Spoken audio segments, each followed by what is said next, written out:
Subscribe करें और bell दबाएं ताकि कोई खबर रह न जाए।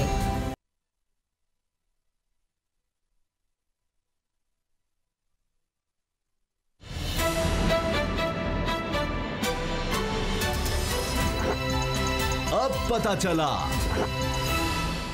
बिस्मिल्लाहिर्रहमानिर्रहीम, अस्सलाम वालेकुम। मैं हूं मोहम्मद उसामा गाजी और आप देख रहे हैं अब पता चला। खबर यह है कि 3 साल बाद भी पंजाब में तब्दीली सरकार 3 साल बाद भी तब्दीली की तलाश में टामक टोइयां मार रही है। तजर्बात जारी हैं, नए नए फार्मूले आजमाए जा रहे हैं। सिर्फ सियासी वसीम अकरम प्लस हैं, बाकी कोई किसी भी वक्त माइनस हो जाए। पंजाब काबीना से लेकर ब्यूरोक्रेसी तक हर किसी के सर पर तब्दीली की तलवार लटक रही है। इस सारे मामले में जोर किस पर है? तब्दीली पर। खबर है कि वफाकी काबीना की तरफ से पंजाब को चीफ सेक्रेटरी और आईजी पंजाब की तब्दीली का तोहफा भिजवाया गया है। सवाल यह है कि तब्दीली के फैसले अगर विफाक में ही होने हैं तो पंजाब हुकूमत किस मर्ज की दवा है?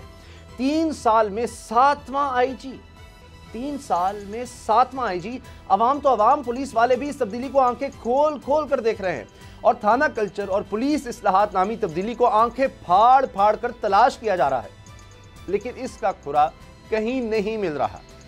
इसी भी आईजी की मुद्दत मुलाजमत 2 साल होती है, लेकिन पंजाब पर अगर नजर डालें तो यहां वज़ीर आला उस्मान बुज़दार के 3 साल दौरे हुकूमत में चीफ सेक्रेटरी की औसत मुद्दत मुलाजमत सिर्फ 9 महीने और आईजी की औसत मुद्दत मुलाजमत 6 माह से भी कम रही है। इस तब्दीली को साबिक पुलिस अफसरान ने तो तब्दीली कम और तमाशा ज्यादा करार दिया है, जिनके मुताबिक बहसीत इदारा पुलिस का मजाक बनाया गया है और इससे ज्यादा नुकसान एक बावर्दी इदारे का और क्या होगा।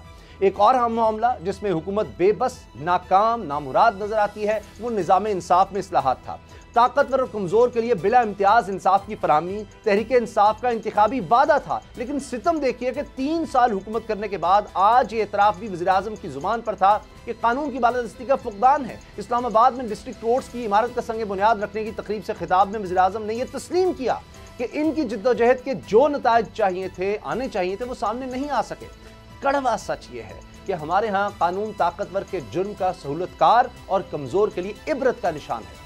कभी नजरिया ज़रूरत और कभी एनआरओ की सूरत। इंसाफ का गला यहाँ किसी और ने नहीं, हमारे रहबरों ने ही घोंटा है। सवाल यह है कि फिर 2 नहीं 1 पाकिस्तान का ख्वाब कैसे पूरा होगा? आज इसी से प्रोग्राम का आगाज करते हैं। बाबर डोगर साहब, गुलाम मुर्तज़ा साहब मेरे साथ हैं। बाबर साहब, इमरान खान साहब इसका मतलब है तस्लीम कर रहे हैं। ये तो एक बड़ी बात है कि 3 साल में उन्होंने कोशिशें की लेकिन वो इंसाफ के निज़ाम को तब्दील नहीं कर सके। ये बड़ा ही मुश्किल काम है, शायद इसमें दहाइयाँ चाहिए। उसामा साहब, कोई रॉकेट साइंस नहीं है, ये बड़ा आसान काम है। मसला ये है कि खान साहब जो बात कर रहे हैं, खान साहब जो जिस तरह के बयान दे रहे हैं, अब कौम के सर पक गया है ये बातें सुन सुन कर कि मुशर्रफ ने एनआरओ दे दिया, मुशर्रफ ने ये कर दिया, 2 कानून है, 1 कानून होगा। उस अच्छी बातें तो दीवार पे भी लिखी होती हैं, अच्छी बातें तो किताबों में भी लिखी होती हैं। क्या अच्छी किताबों से या दीवारों पर लिखने से क्या चीज़ें बेहतर हो जाती हैं? उसामा साहब, उसके लिए स्टेप लेने पड़ते हैं, उसके लिए एडमिनिस्ट्रेशन बेहतर करनी पड़ती है, आपको साफ बंदे सामने लाने पड़ते हैं। आप देख लें, फेडरल कैबिनेट देख लें, प्रोविंशियल कैबिनेट देख लें, पंजाब में क्या तमाशा हो रहा है, फेडरल गवर्नमेंट में क्या तमाशा हो रहा है। कौन से लोग हैं जिनको अभी तक सजा दे दी गई? बात यह है कि मैं एनआरओ नहीं दूंगा, कोई बड़ा ताकतवर आदमी जो है वो इस टाइम अंदर नहीं है, सारे बाहर। इमरान खान ने अंदर करना है सर। इमरान खान पकड़ के वो तो कहते हैं मेरा बस चले तो मैं पता नहीं 50 लोगों को कर दूं, लेकिन यहाँ नैब है, अदालतें हैं, उन्होंने काम करना है, हुकूमत तो नहीं। हुकूमत का तो काम नहीं है सजा देना। तो साहब, आप एक तरफ कहें कि मैं एनआरओ नहीं दूंगा, दूसरी तरफ आपकी नाक के नीचे से नवाज शरीफ निकल के लंदन चला जाए, उसका पूरा खानदान यहाँ से निकल के लंदन चला जाए, शहबाज शरीफ बाहर फिर रहा है, मरियम नवाज बाहर फिर रही हैं। आप पूरे इन 3 सालों में कोई एक नया केस उनके ऊपर ला नहीं सके। आपने हमें गिनाई थी कि जी मेट्रो में करप्शन है, ऑरेंज लाइन में करप्शन है, मोटरवे में करप्शन है, फलानी चीज़ में करप्शन है। वो कहाँ पर गई सारी करप्शनें? अब तो मसला ये, अब तो आपकी बारी आ गई है, अब तो आपके मिनिस्टर्स की बारी आ गई है, अब तो उनकी अकाउंटेबिलिटी होनी चाहिए। आपने तो कुछ नहीं किया। आपने नैब को स्ट्रेंथन नहीं किया, आपने नैब के लिए कोई लेजिस्लेशन नहीं की, आपने सिर्फ यही किया कि जनाब हम एनआर। मजे की बात ये है कि आधी कैबिनेट आपकी आज भी वो है जो मुशर्रफ दौर में थी, जो मुशर्रफ की कैबिनेट थी, जिसे आप कहते हैं कि उसने नून लीग को एनआरओ दिया था। गिनना शुरू हो जाए, गिनना शुरू हो जाए, फवाद चौधरी से लेके ये सारे। फवाद चौधरी कौन था? मुशर्रफ का जो था वो यहाँ पे स्पोक्स पर्सन था, वो उसका कितना अर्सा स्पोक्स पर्सन रहा है, 2 साल किसी एक बंदे का नाम ले, हर बंदा तो उस कैबिनेट में था। उसके बाद फिर आप उसको बुरा भला कहते हो, सारी कैबिनेट भी वो आपके साथ है। फिर आप करप्शन की बात करते हैं, आपके आधे मिनिस्टर जो है उनकी अपनी ट्रेनें हैं करप्शन की। इशू ये है कि सर खुदा का नाम है, ये बातें बंद कर दें। ये तो अब मजाक बन गया कि प्राइम मिनिस्टर जिस चीज़ का नोटिस लेता है वो चीज़ उस चीज़ का बेड़ा गर्क हो जाता है। आपका पेट्रोल माफिया था, यहाँ पे शुगर माफिया था, यहाँ पे सुई गैस माफिया था, किसी के खिलाफ कुछ नहीं हुआ। यहाँ पे मेडिसिन के इतने घपले हुए, किसी के खिलाफ कुछ नहीं हुआ आज भी। बल्कि आज तो करप्शन का रेट खान साहब बढ़ गया है। आप थाने चले जाएं, आप कचहरी चले जाएं, आप किसी पटवारी के पास चले जाएं, मुझे बता दे कि कोई काम बगैर करप्शन के हो रहा है। अगर नहीं तो आए चलते हैं, कोई खुफिया कैमरा साथ दे दें, खान साहब को दिखाएं कि जनाब हमें बताएं कि करप्शन कहाँ पे खत्म हुई है।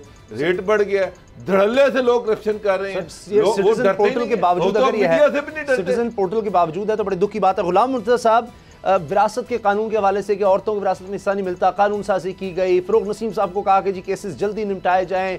नैब को कहा गया आपको जिस तरह की सहूलत चाहिए हम देने को तैयार हैं। चीफ जस्टिस साहब को मुखातिब करके इमरान खान साहब ये कह चुके जी जो हमसे हो सकेगा हम करेंगे, आप बताएं।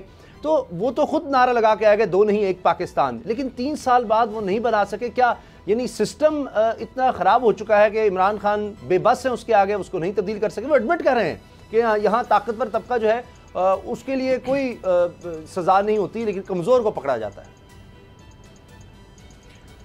सबसे पहले तो ये है कि वज़ीर आज़म साहब अब ये कह रही हैं, लेकिन मैं आपको जो ख़बर है वो आपके साथ शेयर करूँगा। चीफ जस्टिस मोहम्मद अमीर भट्टी साहब ने कल एक लेटर लिखा है वफाकी और सूबाई हुकूमतों को, और लाहौर हाई कोर्ट के चीफ जस्टिस हैं। वो उस ख़त में कहते हैं कि सूबाई और वफाकी हुकूमत अवामी मुश्किलात का अदराक करते हुए जजेस की तैनाती के लिए फ़ौरी इक़दाम करें ताकि जल्द और मियारी इंसाफ की फराहमी को यकीनी बनाया जा सके। अच्छा, ये क्यों लिखा गया? क्योंकि एक्स कैडर जो अदालतें हैं उसमें मुकदमात की समाअत नहीं हो रही, वकला और साइलिन को शदीद मुश्किलात का सामना है, और इस हवाले से 10 दिन के अंदर उन्होंने कहा है कि अगर मेरी भेजी गई नामजदगियाँ 10 दिन के अंदर मंजूर ना की गई तो आप इन नामजदगियों को मुस्तरद समझें। फिर उन्होंने इजहार तशवीश किया कि आप क्यों जज नहीं लगा रहे, क्योंकि उन्होंने तमाम तफसील अपनी इस ख़त में लिखी है। उन्होंने कहा कि 10 जुलाई और 13 जुलाई को बिलतरतीब सूबाई और वफाकी हुकूमतों के मुतल्लिका अरबाब इख्तियार से मैंने मुलाकातें की थी, और उसमें एक्स कैडर जजेस की तैनाती के हवाले से और इज़हार तशवीश किया, और उनको बताया कि ये आप हर हाल में हमें ये जजेस दें। और इन जजेस के हवाले से 14 जजेस की नामजदगियाँ कस्टम एंड टैक्सेशन की अभी करनी थी, जो उन्होंने मंजूरी के लिए भिजवाई, जो नहीं की गई। 31 अगस्त को ये ख़त लिखा गया था। और उसके बाद एक और मरासला लिखा गया जिसमें पंजाब लेबर कोर्ट्स के लिए 3 और रेवेन्यू अथॉरिटी कोर्ट के लिए भी जजेस की नामजदगियाँ भिजवाई गई, जो कि जज तैनात नहीं किए गए।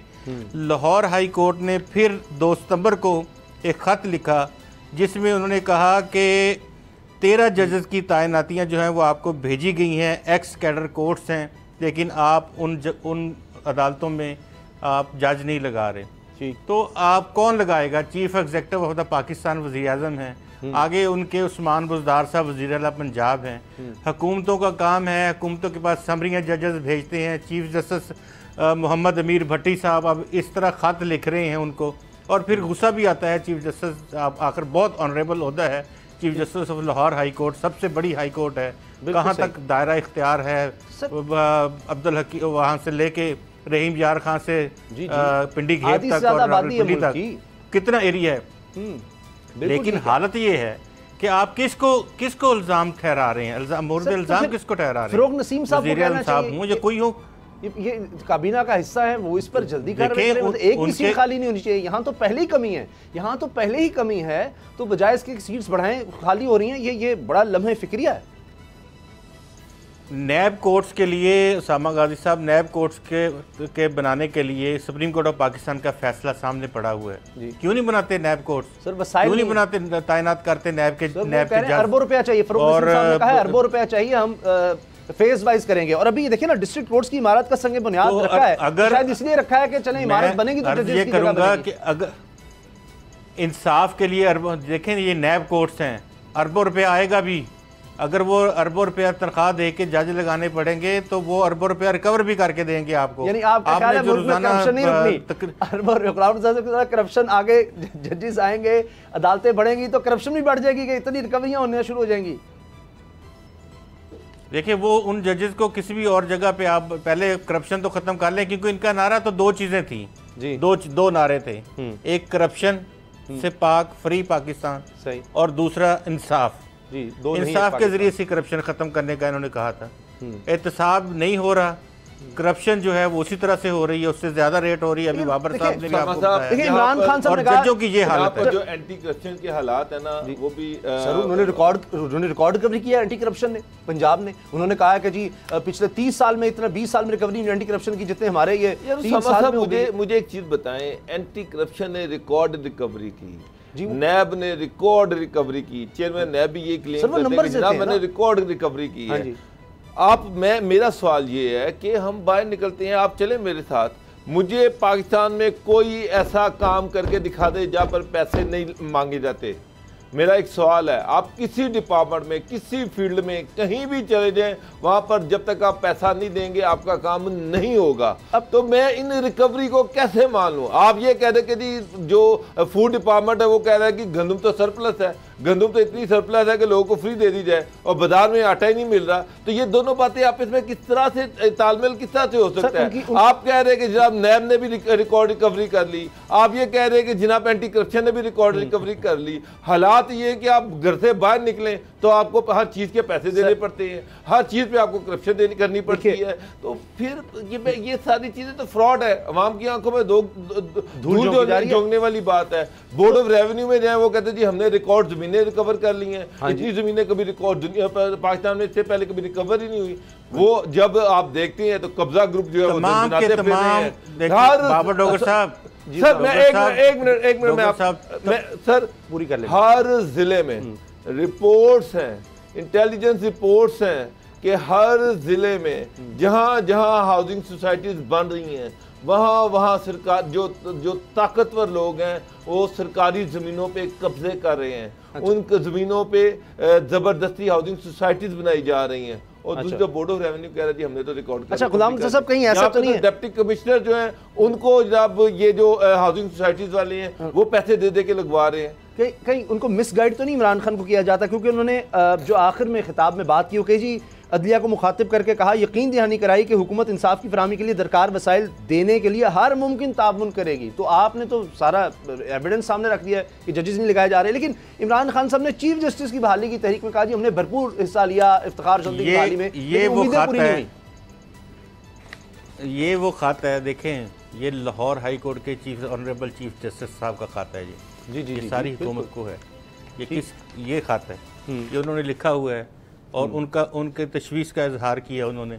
देखें, आम कोर्ट्स में जजेस पूरे नहीं हो रहे, एक्स कैडर में लोग ख्वार हो रहे हैं। ये लेटर है उनका, chief justice Lahore high court, कल लिखा हुआ है कि मैं कुछ 6 महीने पुरानी बात तो नहीं कर रहा, कल लिखा हुआ है, आज ये सर्कुलेट हुआ है, तमाम जगहों पे गया है, पंजाब गवर्नमेंट के पास भी गया है और दूसरी फेडरल गवर्नमेंट के पास भी आया है। तो इस तरह के पहले खाते नहीं चीफ जस्टिस साहबान लिखते रहते, वो बताते नहीं है कि जुडिशरी को क्या प्रॉब्लम्स हैं।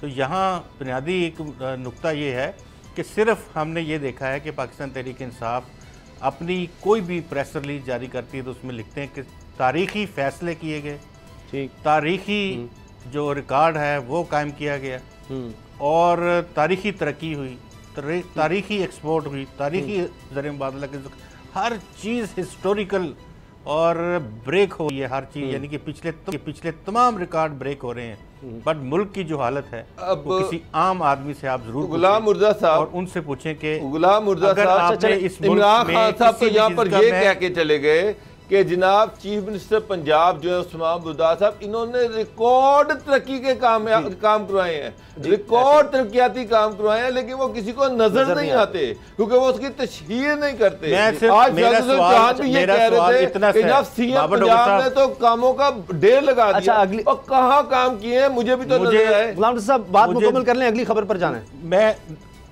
मैं 2 या 3 सिर्फ जुमले कहूँगा। आपने तरक्की का अंदाज़ा लगाना है तो आप देखें कि पूरे पंजाब में कितने बेड थे हॉस्पिटल्स में, क्या उन हॉस्पिटल्स में बेड की तादाद में इजाफा हुआ है? कितने डॉक्टर्स थे, क्या डॉक्टर्स की तादाद में इजाफा हुआ है? क्या वहाँ मेडिसिन फ्री मिलती थी, वो अब फ्री मिल रही हैं? सर अब क्या तो कार्ड मिलेगा ना स्कूलों की? जी अच्छा ठीक, वो तो जब मिलेगा वो भी सुनते वो जिनकी जेब वो देखें। एक बात मेरी याद रखिए, आपने हेल्थ कार्ड बड़ा अच्छा बात कर दी। तिजोरी से तिजोरी में होने वाली ट्रांजैक्शन जो होती है ना, उसमें हमेशा सेठ को फ़ायदा होता है, उसमें गरीब आदमी को फ़ायदा नहीं होता। आप जितनी बड़ी कंस्ट्रक्शन कंपनियां देख लें जो तिजोरी से तिजोरी में ट्रांजैक्शन करती हैं और जो बड़े बड़े यूनिट्स इस्तेमाल करती हैं जहां मजदूर जो है वो काम नहीं कर पाते, वहाँ उनको कोई फ़ायदा नहीं होता। ये कार्ड से कार्ड जो है वो तिजोरी से तिजोरी की ट्रांजैक्शन है। आप आज लिख लें और ये याद रखें, आप किसी वक्त ये इतना बड़ा स्कैंडल सामने आएगा कि किन लोगों ने इस नाम पे हुकूमत से कितने 100 अरब रुपया ले लिया है और इसमें इंश्योरेंस कंपनियां कौन सी इन्वॉल्व थी, हॉस्पिटल कौन से इन्वॉल्व थे, कैसे फेक क्लेम्स होते रहे हैं, ये चीज़ें आपके सामने आएंगी। सही।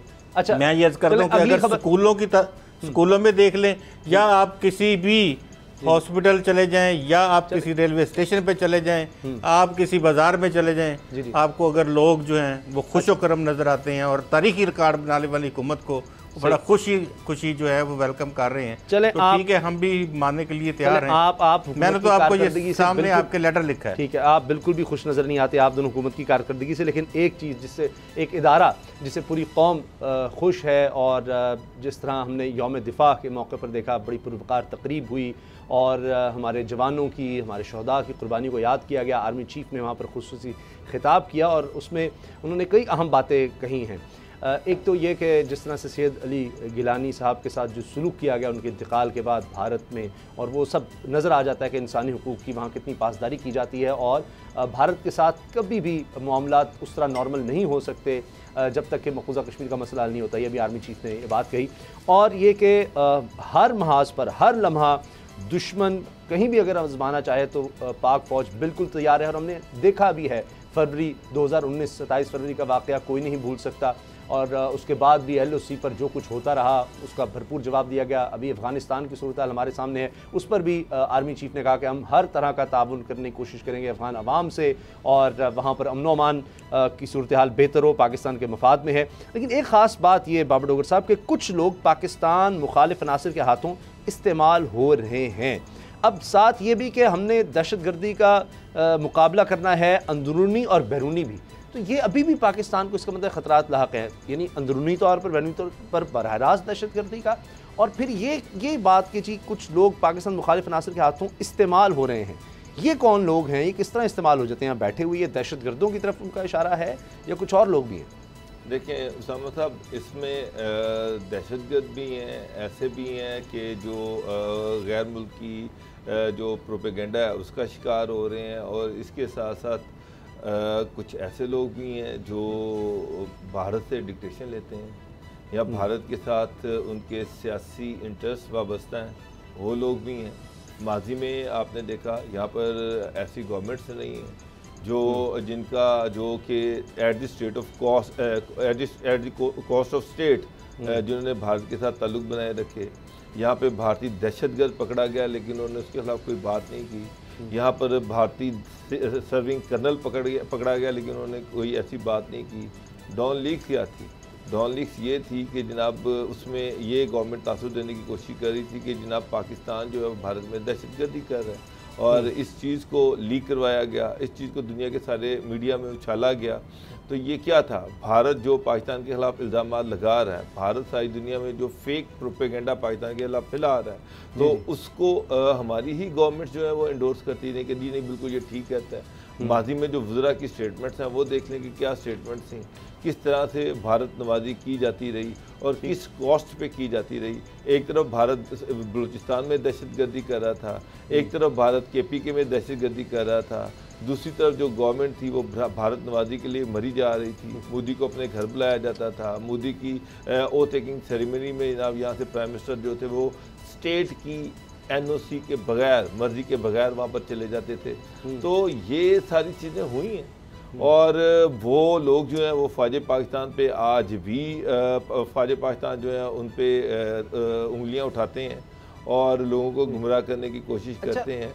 लेकिन ये चीज़ है, ये चीज़ कल सिपा सलार जो है उन्होंने इस चीज़ को माना, आर्मी चीफ ने इस चीज़ को माना ठीक कि अवाम की सपोर्ट के बगैर कोई भी फ़ौज जो है वो लड़ नहीं सकती। और उन्होंने एक मिसाल दी कि हमसाया में जो देखा कि अवाम को उसकी सपोर्ट नहीं थी तो किस तरह वो पत्तों की तरह, ताश के पत्तों की तरह बिखर गई। तो असल चीज़ ये है कि भारत प्रोपेगेंडा कर रहा है और धड़ाधड़ प्रोपेगेंडा कर रहा है। कोई ऐसा मौका जाने नहीं देता जो कि पाकिस्तान को जिससे बदनाम किया जाए या पाकिस्तान की यूथ को गुमराह किया जाए। अच्छा, अब ये गुलाम रज़ा साहब, भारत ने देखा खासतौर पर 2019 के बाद अब 2-3 साल में उसने और ज़्यादा जो है ना वो तब्दीली ज़रा लेकर आया है इस लिहाज से कि जी बराह रास्त जो है ना मार बड़ी पड़ती है।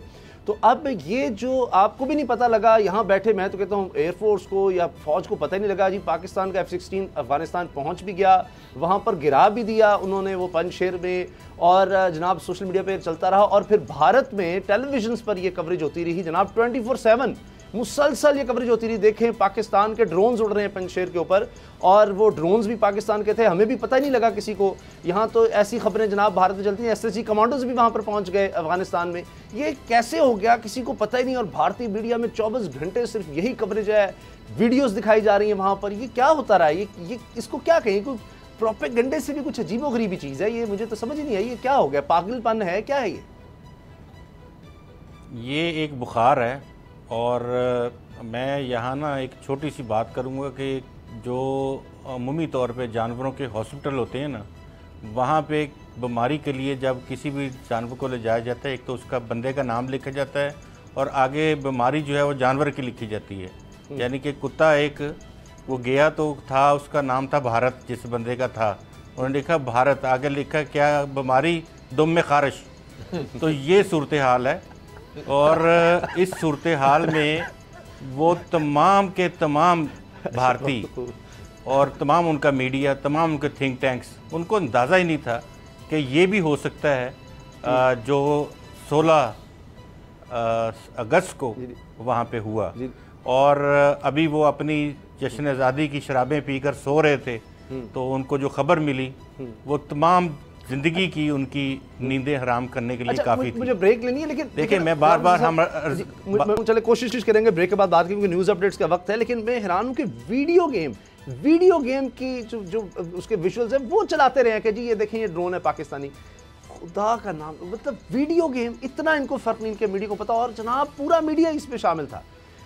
अपनी क्रेडिबिलिटी जो है फिर खुद ही देख लें, अब सब मजाक उड़ा रहे हैं। ब्रेक लेते हैं जी, और ब्रेक के बाद बात करेंगे बाबर डोगर साहब से, खासतौर पे पूछेंगे कि ये IG और चीफ सेक्रेटरी ये इतनी तेज़ी से क्यों तब्दील हो रहे हैं, क्या वजह है, इससे इतनी बेहतरी लानी है उस्मान बुज़दार साहब ने इतनी तेज़ी से तब्दीली लाकर। ब्रेक के बाद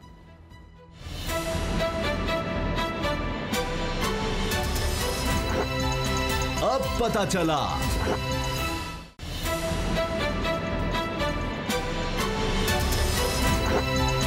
अब पता चला। एक दफ़ा फिर मैं समझता हूँ कि तमाम पाकिस्तानियों के लिए ये मुबारकबाद है कि इतनी तेज़ी से तब्दीलियाँ आ रही हैं, और अफसरान में ख़ास तौर पे कि कोई भी शख्स अगर सही काम नहीं कर रहा तो उसको हटा दिया जाएगा अगर उससे हुकूमत मुतमईन नहीं है, चाहे वो IG है, चीफ सेक्रेटरी है। और अब बाबर डोगर साहब आपको एक दफ़ा फिर मुबारक हो, हमें फिर मौका मिल गया ये चीज़ डिस्कस करने का, और ये 7वीं कम से कम तब्दीली है। रेस लगी हुई है कि IG को पहले तब्दील करना है या चीफ सेक्रेटरी को, ज़्यादातर दोनों इकट्ठे ही फारिग होते हैं। अब इस दफ़ा क्या हुआ है, अंदर की खबर क्या है कि क्या क्यों परफॉर्म नहीं कर सके IG साहब और चीफ सेक्रेटरी साहब? समा साहब, आपने कभी म्यूज़िकल चेयर का खेल था कि उसमें जो है कभी सारे जो है जूँ ही म्यूज़िक रुकता है तो कोई एक बैठ जाता है। तो ये पंजाब में IG, चीफ सेक्रेटरी, जितने भी सेक्रेटरीज़ हैं या प्रिंसिपल सेक्रेटरी CM है, ये म्यूज़िकल चेयर का खेल खेला जा रहा है। अब आप देखें कि आपने आईजी और चीफ सेक्रेटरी की बात की, मैं कह रहा हूँ कि 6 प्रिंसिपल सेक्रेटरीज तो चीफ मिनिस्टर के अपने चेंज हो चुके हैं। तो असल इशू ये है कि इमरान खान साहब जो हैं वो पंजाब में लॉ एंड ऑर्डर की सिचुएशन से खुश नहीं थे। इमरान खान साहब जो हैं वो पंजाब की गवर्नेंस और एडमिनिस्ट्रेशन से खुश नहीं थे। अच्छा। लास्ट टाइम जो मीटिंग करने आए तो वो ब्यूरोक्रेसी पे बहुत ज़्यादा बरहम थे कि जनाब यहाँ पर महंगाई बढ़ रही है और हुकूमत क्या कर रही है। चीफ सेक्रेटरी जो थे जो पुराने थे जवाद साहब, उन्होंने ये कहा कि जनाब हमने इतने एसी चेंज कर दिए हैं, हमने उसको चेंज कर दिया, हमने उसको चेंज कर दिया।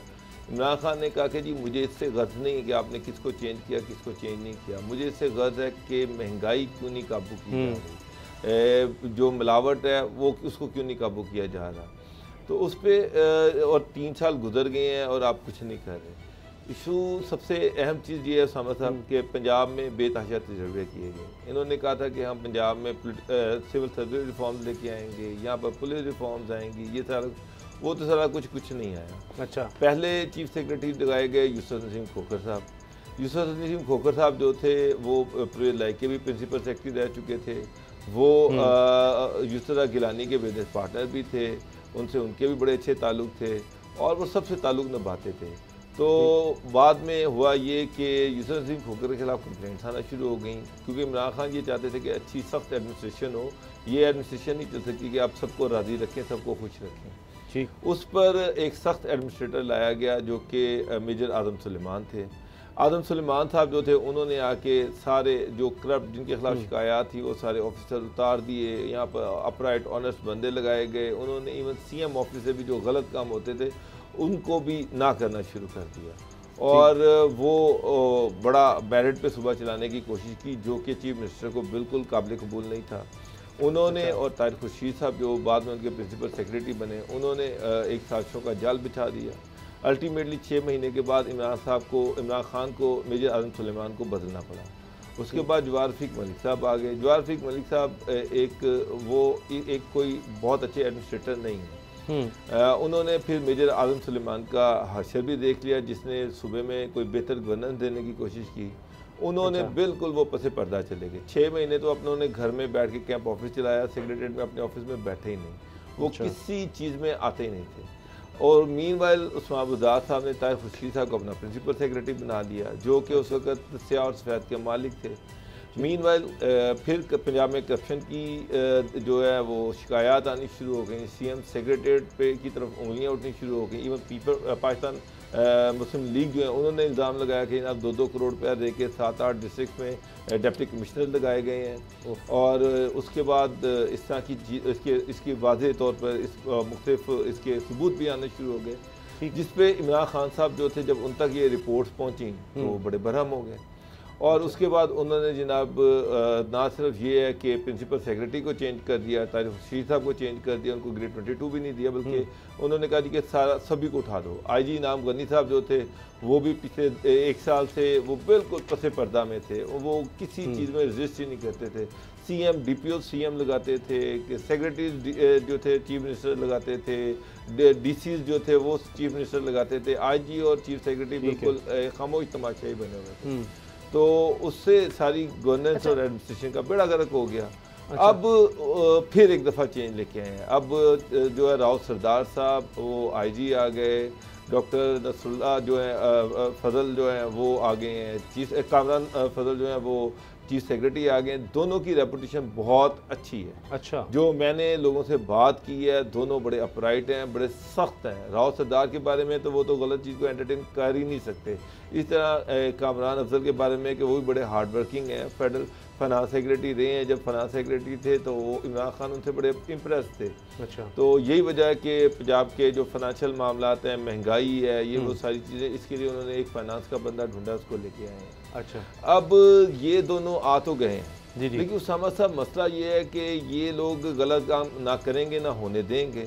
जब नहीं होने देंगे तो उस्मान अबूज़ाद साहब जो है वो फिर एक नई साजिशों का जाल बिछा देंगे। तो ये कहा जा रहा है, मैंने जितने लोगों से बात की उन्होंने कहा जी 6 महीने से ऊपर ये नहीं जाएंगे। चलो यानी फिर मैं गिनती अभी से ज्यादा कर गुलाम साहब, यानी फिर आईजी 8वां फिर आएगा, 7 तब्दील हो चुके हैं और इसी तरह से फिर चीफ सेक्रेटरी भी। यकीन करें 3-4 जब तब्दील हुए, मैंने कहा चलें तब्दीली सरकार है। गुलाम मैं आपको एक दो चीजें और बता दूं। गुलाम रजा साहब 12 सेक्रेटरी तालीम, 13 सेक्रेटरी आबपाशी, 6 सेक्रेटरी लोकल गवर्नमेंट, ये सारे इस तरह से चेंज हुए हैं। जी जी गुलाम रजा साहब। एक खान साहब जो थे ना वो सरपंच बन गए एक गांव के। जी जी। तो उन्होंने नंबरदार रखना था आगे, तो उन्होंने ना जनाब अपने तमाम दोस्त, एक दोस्त को रखा, वो 4-5 दिन उससे काम करवाया, नहीं पसंद आया। फिर किसी को बुलाया, उसको रख दिया, वो भी पसंद नहीं आया। फिर अगला छीदा आ गया, फलां आ गया, फलां आ गया। तो आखिरी खान साहब ने बाज मारी, कहता कोई नंबरदारी तो रहते नहीं गया।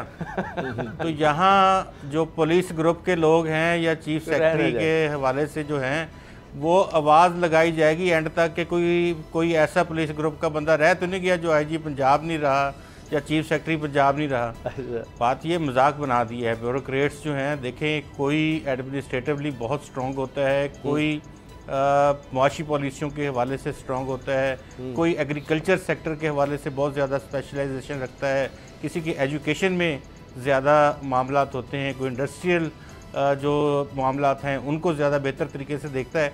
लेकिन क्योंकि इनकी डाइवर्जन जो है, अगर इनको देखें तो एक शोबा, दूसरा, तीसरा, तो ये मल्टीपल टास्किंग इनकी जॉब होती है। तो अल्टीमेटली जब सेक्रेटरी लेवल तक पहुंचते हैं तो इनको बहुत सारी चीज़ों के अदराक होते हैं और ये चला लेते हैं चीज़ों को। लेकिन चलाना किसने होता है? चलाना सियासतदानों ने होता है। और अगर सियासतदान इनसे उल्टे सीधे काम करवाएंगे तो ये, मैं कहता हूँ, 100 बंदा भी इनको और लाना पड़ा तो लाएंगे, लेकिन वहाँ बंदा टिकेगा कोई नहीं, क्योंकि वो इनके लिए काम नहीं करेंगे। इस तरह के या करप्शन के काम के, 2 नंबर को काम के, कोई ऐसे काम जो उनकी फ़ाइल ख़राब कर दें, तो वो इस तरह के काम जो हैं कुछ लोग कर लेते हैं, वो इनकी आंख का तारा बन जाएंगे। लेकिन वो भी कितने अरसे तक करेंगे? महीना करेंगे, 4 महीने करेंगे, उसके बाद वो भी हाथ खड़े कर देंगे। तो ये सूरत हाल, इसका तदारक करने के लिए वज़ीर-ए-आज़म साहब को खुद इंटरवीन करना चाहिए था। और जो अगर ये वो इंटरवीन करते तो हैं, जब वो इंटरवीन करते हैं तो चीफ सेक्रेटरी या आईजी चेंज हो जाता है। ये कहा गया कि इस दफा वज़ीर आला ने खुद स्टैंड लिया है और बगैर मशवरे के इस्लामाबाद से उन्होंने बस नाम भेज दिया कि जी ये मैं निकाल रहा हूँ आईजी को, मैं आपकी चीफ सेक्रेटरी को। ये खबरें चली हैं, छपी हैं, ये खबरें चलवाई गई हैं। उसामा साहब, ये पंजाब गवर्नमेंट से ये खबरें चलाई गई हैं, ये तासुर देने की कोशिश की गई है कि जी सीएम पंजाब जो है वो ये चेंज चाह रहे हैं। हालांकि बिल्कुल उसके बरक्स, जब लास्ट टाइम इमरान खान लाहौर आए थे तो चीफ सेक्रेटरी से पर वो खासे बरहम थे, आईजी पर वो खासे बरहम थे। बेताशा दफा इशूज पे इमरान खान को डायरेक्ट आईजी को फोन करना पड़ा। ये जो मीनार पाकिस्तान वाली लड़की का वाकया हुआ, उस पर इमरान खान ने प्राइम मिनिस्टर ने खुद आईजी को डायरेक्ट फोन किया। तो इमरान खान, ये जो पंजाब गवर्नमेंट तासुर दे रही है, ये बिल्कुल गलत है। प्राइम मिनिस्टर इमरान खान खुद, उन्होंने पंजाब की गवर्नर एडमिनिस्ट्रेशन पर ये सारा सेटअप चेंज किया। चलें जी, ब्रेक लेते हैं और बाद प्रोग्राम में मिलते हैं, कहीं जाएगा नहीं।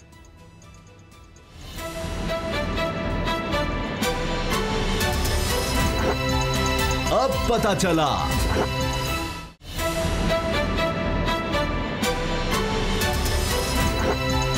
अब पता चला। बड़ी खबर यह है कि आखिरकार अफ़गान तालिबान की तरफ से हुकूमत का ऐलान कर दिया गया है। कुछ लिहाज से भी कहा जा सकता है कि अबूरी सेटअप है, क्योंकि जो सरबराह बताए जा रहे हैं इस हुकूमत के, मुल्ला एहसन अखुंद, उनके बारे में ये कहा गया है कि अभी अबूरी तौर पर होंगे, यानी ये फाइनल सेटअप नहीं है, इसमें आने वाले दिनों में कुछ तब्दीलियाँ हो सकती हैं। ये बहुत ज़्यादा ज़रूरी समझा जा रहा था कि पता तो चले कि हुकूमत के अमूर किस तरह से चलाए जाएंगे। बहुत सी बातें हो रही हैं। अफ़गान तालिबान कह रहे हैं जी कि यहाँ पर काबुल में सफारत खाने दोबारा खोले जाएँ, फिर इंटरनेशनल एड का मसला है, गवर्नमेंट चलाने का मसला है, बैंक्स का प्रॉब्लम है और मुआशी तौर पर बहुत से मसाइल का सामना था, किस तरह से चलना है। तो मुख्तलिफ जगहों पर गवर्नर्स तो बना दिए गए थे।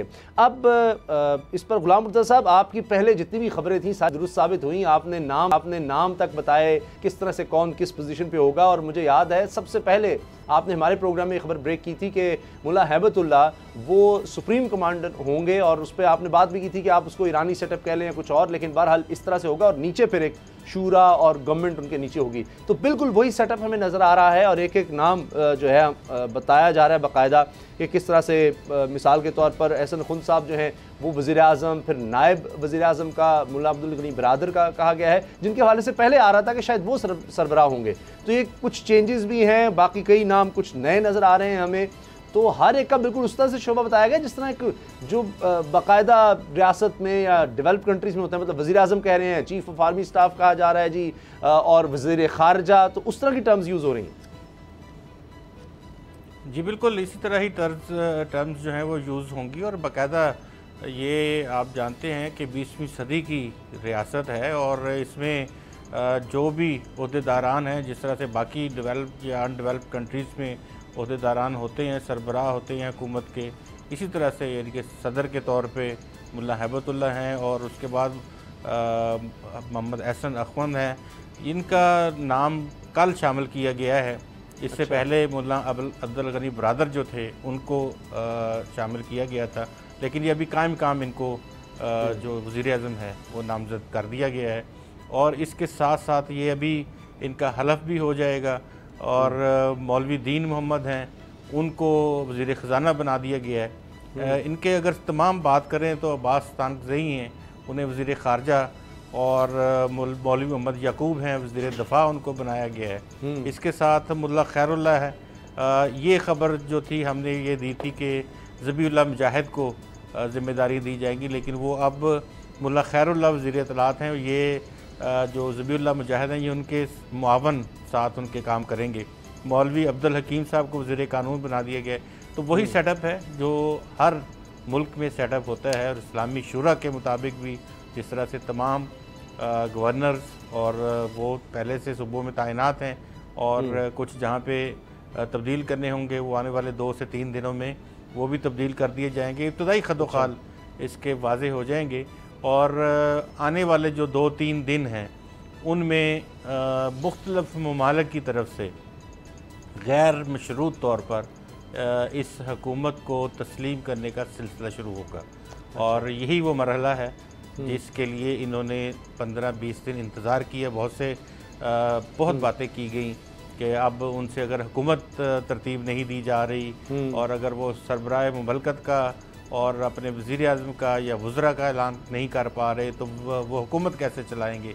तो ये मुशावरत जो थी वो देर आयद दुरुस्त आयद वाली बात है कि उन्होंने कुछ वक्त ज़रूर लगाया, लेकिन उन्होंने तमाम ग्रुप्स जो तालिबान के अंदर देखें वो एक एंटिटी तो नहीं थे। आप जानते हैं मुख्तलिफ़ सूबों से, मुख्तलिफ़ ज़बानों से, मुख्तलिफ़ जो मुल्क के हिस्से हैं वहाँ से और उनका ताल्लुक़ था।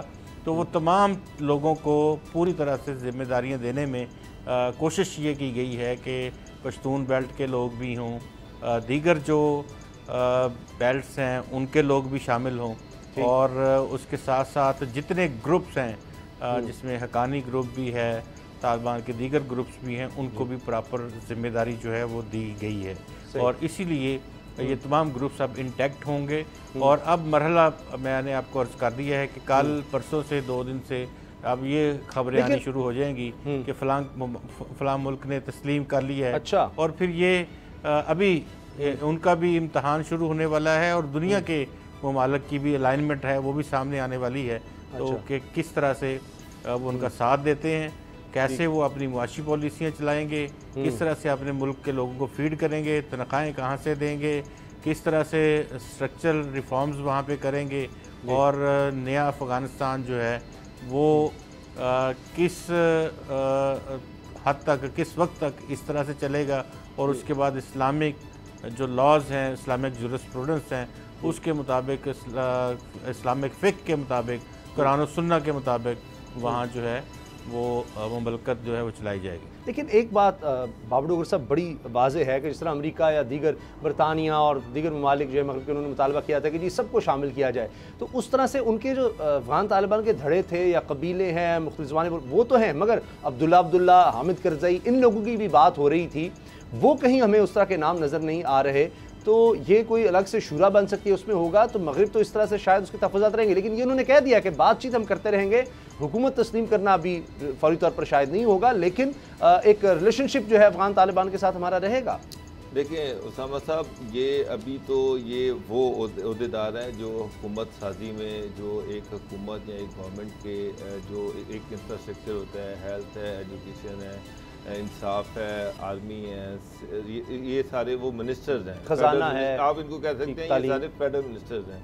ठीक, फारूक साहब में अभी बेताशा सूबे हैं, वहाँ पर गवर्नर्स तैनात होने हैं, मे बी बहुत कुशन है उनके पास इन सारी चीज़ों का कि देखें जिस तरह पाकिस्तान में गवर्नमेंट्स होती हैं, फेडरल गवर्नमेंट बनती है, वहाँ पर भी आप देखें कि इश्तराक होता है, जिस तरह से PTI का है, तो उसके साथ साथ सूबों में भी एक अलायंस बनता है। तो अभी देखेंगे अभी आगे चल के कि हो सकता है कि जो है दूसरे ऐसे ग्रुप जो हैं, जिस तरह से अब्दुल्ला आपने कहा या हामिद करजई साहब जो को कहा, तो इनको कहाँ पर अकोमोडेट किया जाता है। मे बी उनको उनके बंदे जो हैं कुछ सूबों के गवर्नर बना दिए जाएं, मे बी काबुल। आपको लगता है कि कोई इख्तलाफ या जिस तरह लेट हो रहा था आज हो जाएगा, उन्होंने कहा जी कुछ वजूहात थी, फिर पंजशेर भी मुकम्मल तौर पर कंट्रोल में आ गया, अब अनाउंसमेंट तभी हुई है जब सारे इस पर एग्री हैं, या अब भी कोई हो सकता है कि जी कुछ इख्तलाफ कभी सामने आ जाए? बाबर साहब देखिए, ये अभी फिलहाल तो ये नहीं कह सकते कि जी फिलवक्त तो ये नहीं कहा जा सकता कि इख्तलाफ कोई ऐसा सामने आएगा जल्द, लेकिन बदेर सूरत हाल जो है वो शायद उस तरफ जाएगी, क्योंकि बहुत से जो ग्रुप्स हैं उनके आपस में रवाबत, उनका आपस में मिलना, उनकी वार एंड टेरर में उनकी कुर्बानियाँ और उनकी जितनी वो जंगजू हैं कबाइल के हवाले से, कुर्बानियों के हवाले से, वसाइल के हवाले से, फिर एक बड़ा मसला जो है मौजूदा हुकूमत के सामने सबसे बड़ा मसला ये होगा कि जो उनकी फोर्स थी, तालिबान फोर्स, जिसके वो लेकिन इसमें सबसे जो अहम चीज़ है वो ये कि 2 फॉरेन मिनिस्टर रखे गए हैं, और इससे ये लगता है कि किस तरह से वो भारत को बड़ी अहमियत दे रहे हैं। और शायद एक और चीज़ के मुल्ला याकूब जिनको वज़ीर दिफा बनाया गया, मुल्ला उमर के बेटे, और इसी तरह से सिराजुद्दीन हक्कानी, वो पहली दफ़ा शायद उनको फिर मंजर आम पर आना होगा, सामने आना होगा, और यही बात है अब्दुल्ला साहब के हवाले से भी कही जा रही है कि बहुत जल्द सबके सामने होंगे। लेकिन असल टेस्ट जिस तरह हमने प्रोग्राम डिस्कस किया ये है कि हुकूमत किस तरह चलाते हैं, मामलात जो हैं ख़ासतौर पर माशी मामलात सबसे या हम होंगे, वो किस तरह से अफ़गान हुकूमत आगे बढ़ाती है। प्रोग्राम देखने का शुक्रिया, इजाज़त दीजिए, अल्लाह हाफ़िज़।